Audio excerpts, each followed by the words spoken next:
For most of human history, people have believed in some kind of spiritual realm that exists alongside the world as we know it. Right, and the biblical authors are no exception. Yeah, for them, the spiritual realm is a different kind of realm than ours. And to highlight that difference, the Bible refers to God's space as the sky or the heavens. Because the sky is really different from the land. It's above and beyond. And up there are shiny bodies that move around. I think of these as flaming gas balls. But when the biblical authors looked up, the stars gave them a way to talk and think about spiritual beings. In the Bible, they're called the sons of God, or the rulers and authorities, or even sometimes the divine council. So that sounds really important. What does the divine council do? Well, they're introduced in Genesis chapter 1, where they're called the host of heaven. That is, the sun, moon, and stars.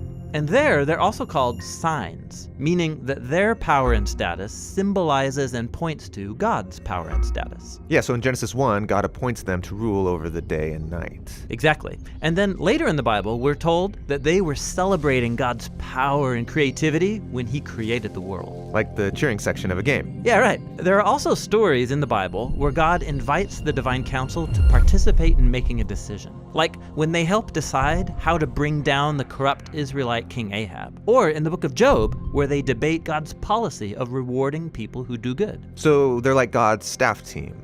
But why does God need a team? If he's powerful enough to create the whole universe, he could surely rule it without any help. Well, he doesn't need them. But apparently, the God of the Bible wants to share authority with others. Oh, right. God shares his rule with human partners on Earth. And so, in the same way, there's a parallel story of God sharing his authority to rule with spiritual partners. Yes, that is, until it all falls apart in a twin rebellion. So you have humans who want to rule on Earth on their own terms. So they start building their own nation using their own definitions of good and evil. Yeah, the famous story of the building of Babylon. But check this out. When biblical authors like Moses or Isaiah looked back at the origins of Babylon, they saw more than just a human rebellion, but also a spiritual rebellion. What was this spiritual rebellion? Well, there were members of the divine council who, like the humans, didn't want to represent God's authority anymore. They wanted to be God, and they rebelled. And so these created beings deceived humans into worshiping them instead of the Creator. And so Babylon becomes the biblical image for the combined human and spiritual rebellion. And so God scatters the people from Babylon into different nations. And in the book of Deuteronomy, Moses says, this is when God also scattered the rebels of the divine council with them. So the nations are handed over to spiritual rulers. Yes, and this is why when the biblical prophets look out at the violent empires of their day, they see two dimensions to all the chaos and injustice. Human rebels who are being corrupted by the worship of spiritual rebels, the idol gods of money, sex, and military power. Yeah, when humans give their allegiance to these powers, it leads to a world like ours. Right, and the best example of this is the story of the Exodus, where we're told that the Egyptian genocide of the Israelites was inspired by Pharaoh and by the gods of Egypt. That's really intense. But it's not the end of the story. When God rescued the Israelites from Egypt and its gods, he invited them to become his covenant partners and learn a different way of ruling the world. And they agree to it, but in the end they don't honor the partnership. They give their allegiance to other gods. And so this leads to their exile in Babylon, where they become slaves once again to a foreign nation and their spiritual rulers, awaiting a new exodus into freedom.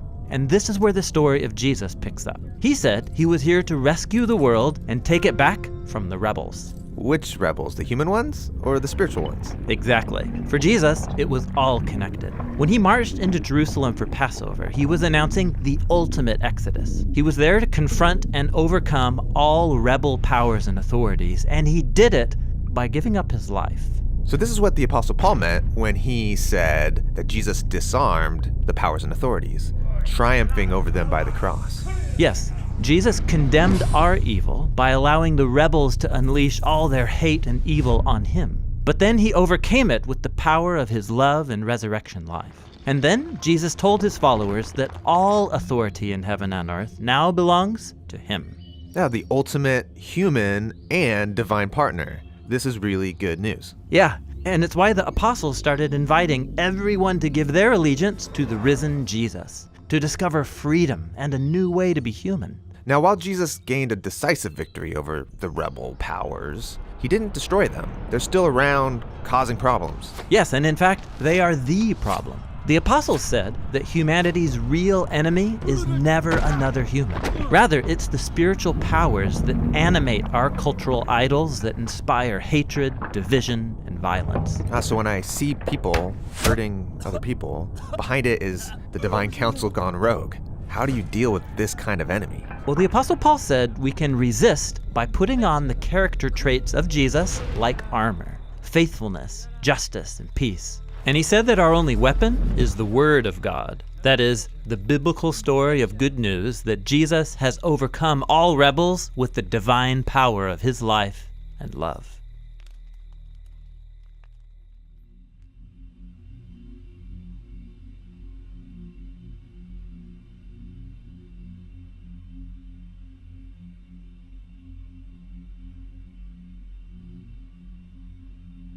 You just watched a video on the Divine Council. Now, there are more spiritual beings in the heavenly realm along with the Divine Council. They're called angels and cherubim, and that's what we're going to look at next.